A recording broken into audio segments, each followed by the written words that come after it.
Senhor presidente, senhores deputados, é importante que nós entendamos os detalhes desse projeto. Entendamos que nesse momento nós estamos votando aqui a urgência.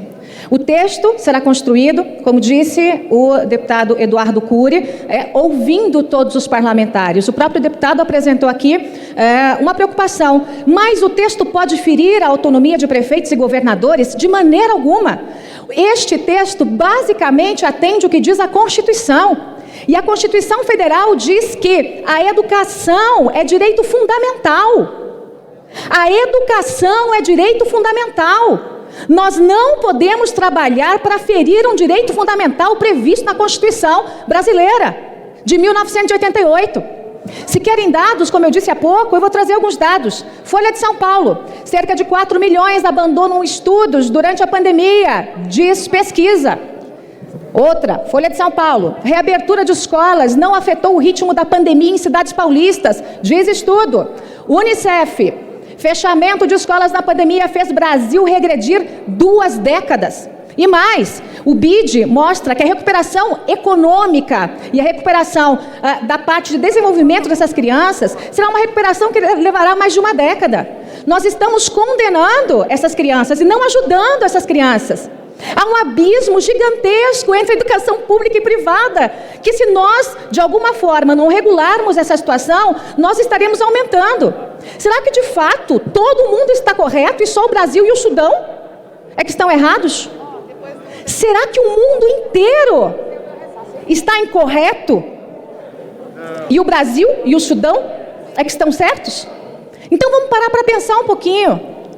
Outros países da Europa, dos Estados Unidos, do Ocidente, do Oriente Médio, outros países voltaram às aulas criando critérios. Aulas híbridas, aulas presenciais com protocolo. O que nós temos que entender é que, infelizmente, não temos vacina para todos. Teremos? Teremos. Quando? Ainda não sabemos. Todos estamos lutando por isso, inclusive esse parlamento. Governos, parlamento, prefeitos, iniciativa privada, todos lutando por vacinas. Mas enquanto isso, vamos fazer o quê? Vamos deixar essas crianças da rede pública amontoadas em creches clandestinas, como tem acontecido? E se acontece em São Paulo, quem dirá no Nordeste? Se acontece no estado mais rico deste país, na cidade mais rica deste país, quem dirá nos estados do Norte e Nordeste, onde mães têm que sair de manhã para pegar o ônibus para trabalhar de empregada doméstica, para trabalhar no pouco comércio que está aberto, para tentar ganhar o seu sustento, para levar alguma coisa para casa, alimento para os seus filhos. E essas mães, sem ter o que fazer, ou deixam pequenos com outras crianças, correndo todo tipo de risco, ou deixam em creches e escolinhas clandestinas. Isso está acontecendo em todo o Brasil. Eu peço a sensibilidade a todos aqui. Os índices de violência dispararam contra mulheres e crianças. Os índices de estupro dispararam. Não se trata aqui de ideologia. Eu conversei com os meus colegas aqui de esquerda e disse a eles, eu entendo que há um posicionamento ideológico, mas nós temos que pensar agora na vida dessas crianças. Nós temos que pensar que o lugar mais seguro para essas crianças é a escola, e os dados mostram isso. E se querem mais dados, eu disponibilizo a cada um dos parlamentares 100 de estudos, não só no Brasil e no mundo. Estudos em português, em francês, em inglês, em coreano, em japonês, da forma que vocês quiserem, que todos conduzem ao mesmo resultado. O lugar mais seguro para as nossas crianças é a escola. Como disse a deputada Adriana, a escola tem que ser a última a fechar e a primeira a abrir. É claro que ninguém está defendendo aqui que escolas que não tenham condições, que não tenham protocolos, amontoem crianças. Pelo amor de Deus, isso é distorcer absolutamente o que nós estamos querendo. É distorcer o mérito do projeto. Um relatório que será construído aqui, se todos quiserem, com as 513 mãos desses parlamentares. E eu digo 513 mãos porque cada um escreve com uma, né? Eu escrevo com as 2, mas pode ser que a gente tenha que multiplicar por 2. Senhores, eu peço sensibilidade nesse momento. Prefeitos e governadores, obviamente, não terão sua autoridade ultrapassada, mas terão que criar protocolos claros. Que tipo de protocolo? Estará no texto. Me comprometi com a bancada do PSDB ao ouvirmos o consultor jurídico deles e coloco também esse compromisso para toda a oposição e para o centro. Óbvio, o governo está orientando a favor desse projeto também. Nós não podemos ser insensíveis a isso. Nós não sabemos, infelizmente, quanto tempo ainda essa pandemia vai durar. Eu quero, e todos vocês, eu tenho certeza que sim, que nós dormíssemos hoje, acordássemos e amanhã tudo tivesse voltado ao normal. A pandemia tivesse ido embora, o comércio tivesse reaberto, as pessoas não tivessem, de fato, ido embora.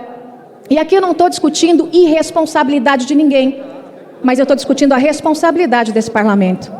Nós precisamos, nesse momento, proteger essas crianças. Nós precisamos colocar essas crianças na escola. Nós precisamos, obviamente, que os prefeitos e governadores definam os protocolos. Há escolas que vão poder, talvez, receber 30% das crianças, 35%, a depender do distanciamento. Há escolas que vão poder receber 50% das crianças. Há escolas, talvez com espaços maiores, que consigam receber a totalidade ou fazer mais de um turno. Isso vai ser definido em cada município. O Brasil é um país que tem o tamanho de 10 países, o tamanho de uma Europa, praticamente. O Brasil é um país continental. E para isso, nós temos que tratar esse texto também de maneira regionalizada, respeitar as diferenças do município de São Paulo, por exemplo, e dos municípios lá do Acre. Respeitar a diferença, deputada Perpétua, de Rio Branco e de São Paulo. E isso a gente vai prever no texto. E os prefeitos e governadores terão poder para isso.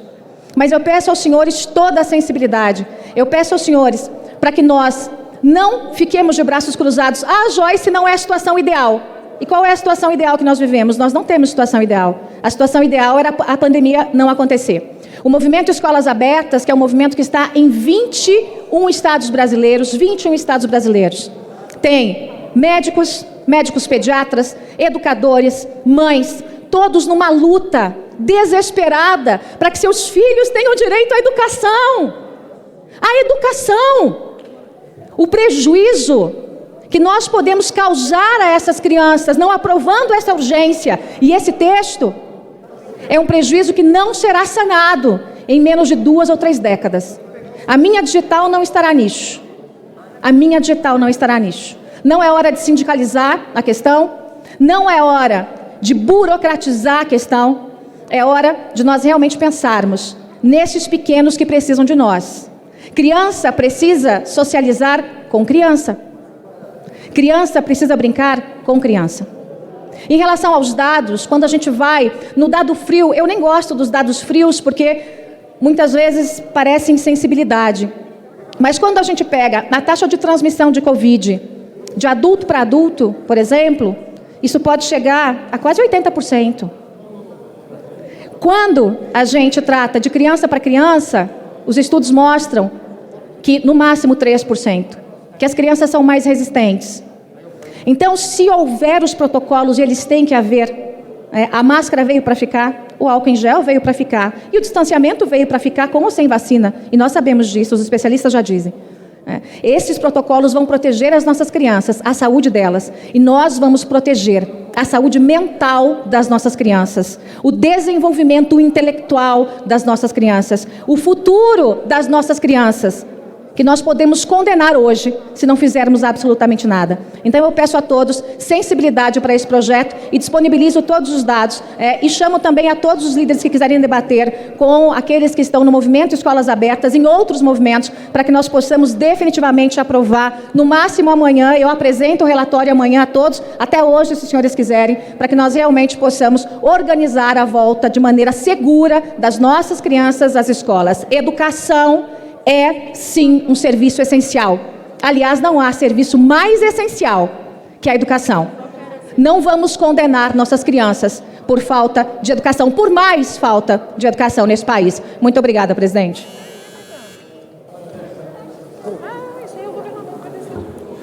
A presidência solicita às senhoras deputadas e aos senhores deputados que registrem seus votos no Infoleque Parlamentar. Está iniciada a votação pela liderança do PSOL. Deputada Talíria. Pode me dar um minuto, senhor presidente? Tem tempo de liderança prioritária. Só enquanto ela Após chega. o tempo de liderança dela, eu concedo um minuto a votação.